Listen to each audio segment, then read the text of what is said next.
الحمد للہ وکفی بذنوب عبادہ خبیرا بصیرا اللہم انا نستغفرک واتوب الیک۔ عزیز ساتھیو، آج ہم سورہ احزاب کی آیت نمبر 13 کے بارے میں پڑھیں گے۔ اعوذ باللہ من الشیطان الرجیم، بسم اللہ الرحمن الرحیم۔ وَإِذْ قَالَتْ طَائِفَةٌ مِّنْهُمْ يَا أَهْلَ يَثْرِبَ لَا مُقَامَ لَكُمْ فَارْجِعُوا وَيَسْتَأْذِنُ فَرِيقٌ مِّنْهُمُ النَّبِيَّ يَقُولُونَ إِنَّ بُيُوتَنَا عَوْرَةٌ وَمَا هِيَ بِعَوْرَةٍ إِن يُرِيدُونَ إِلَّا فِرَارًا۔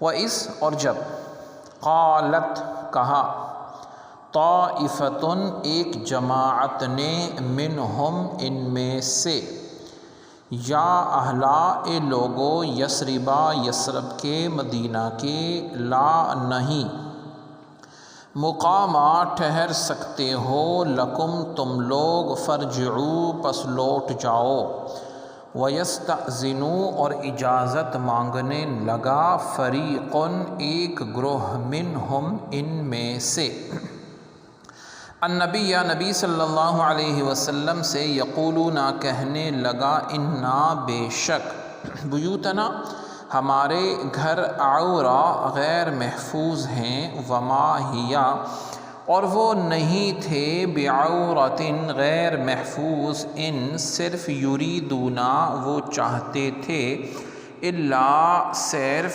فرارا بھاگنا۔ آیت مبارکہ میں جو اہل یثرب کے بارے میں ایک گروہ نے کہا، اے مدینہ والو، اس کی تفسیر کے بارے میں فرمایا گیا کہ آیت میں یثرب کا لفظ ذکر ہوا۔ قرآن کریم میں کہ لفظ یثرب آیا ہے، وہ رب العزت جل جلالہ نے منافقین کا قول نقل فرمایا۔ یثرب کے لفظی معنی ہے فساد کے، اور برے معنی ہیں اس کے، ناپاک، اسی طرف اشارہ کر کے جو ہے یثرب کہتے تھے، یعنی جو بدعقیدہ تھے۔ اللہ عز و جل نے ان پر رد کرنے کے لیے اس کو مدینہ طیبہ یعنی کا نام طابہ رکھا، یعنی اس کو وہ ناپاک کے معنی میں لیتے تھے، اللہ رب العزت نے ان کا رد کر دیا، اس کا نام طابہ رکھا۔ اور جیسا کہ نبی علیہ السلام فرماتے ہیں، یقولون یثربا وہی المدینۃ، وہ اسے یثرب کہتے تھے اور وہ تو مدینہ ہے۔ اور فرماتے ہیں کہ ان اللہ تعالی سمی المدینۃ طابہ، بے شک اللہ عز و جل نے مدینے کا نام طابہ رکھا ہے۔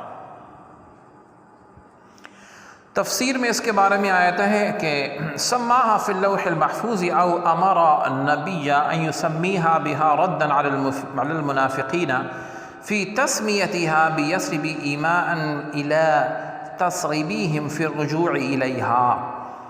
اس حدیث کے معنی یہ ہیں کہ اللہ تعالیٰ نے لوح محفوظ میں مدینہ منورہ کا نام طابہ رکھا ہے، یا اللہ تعالیٰ نے منافقوں کا رد کرتے ہوئے اپنے حبیب صلی اللہ علیہ وسلم کو حکم فرمایا کہ وہ مدینہ پاک کا نام طابہ رکھیں، کیونکہ منافق مدینہ منورہ کا نام یثرب اس بات کی جانب اشارہ کرتے ہوئے رکھتے تھے کہ اس کی طرف لوٹنے میں ان کا نقصان ہے۔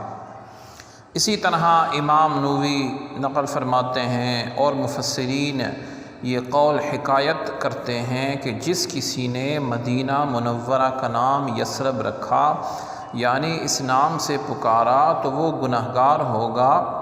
اور جہاں تک اس بات کا تعلق ہے کہ قرآن مجید میں مدینہ منورہ کا نام یثرب ذکر ہوا، تو اس کے بارے میں معلوم ہونا چاہیے کہ یہ ان منافقین کے قول کو نقل کیا گیا ہے جس کے دلوں میں نفاق کی بیماری تھی۔ آقا علیہ السلام فرماتے ہیں من سمی المدینۃ یثربا فلیستغفر اللہ ہی طابتہ، جو مدینہ کو یثرب کہے اس پر توبہ واجب ہے۔ مدینہ طابہ ہے، مدینہ طابہ ہے یعنی پاک ہے۔ اس حدیث سے معلوم ہوا کہ مدینہ طیبہ کا یثرب نام رکھنا حرام ہے، کہ یثرب کہنے سے استغفار کا حکم فرمایا، اور استغفار گناہ سے ہی ہوتی ہے۔ آیت کے دوسرے حصے میں ارشاد ہے لا مقام لکم، تم ٹھہرنے کی جگہ نہیں پا سکتے۔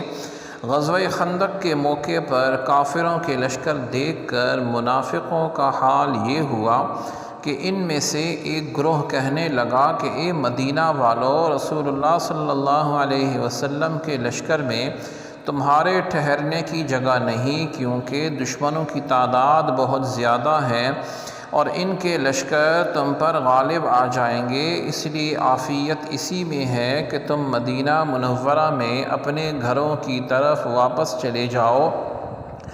دوسرا گروہ نبی علیہ السلام کی بارگاہ میں حاضر ہوا اور یہ کہہ کر واپسی کی اجازت مانگنے لگا کہ مدینہ منورہ میں ہمارے گھر کمزور ہونے کی وجہ سے محفوظ نہیں اور ہمیں دشمنوں اور چوروں کی طرف سے خطرہ ہے، اس لیے آپ ہمیں واپس جانے کی اجازت دیں تاکہ ہم ان کی حفاظت کا انتظام کر لیں، اس کے بعد ہم دوبارہ لشکر میں واپس آ جائیں گے۔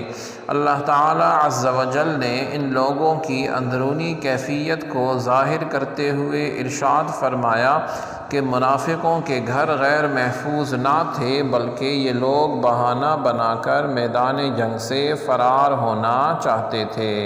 سبحانک اللہم و بحمدک، اشہد ان لا الہ الا انت، استغفرک و اتوب الیک۔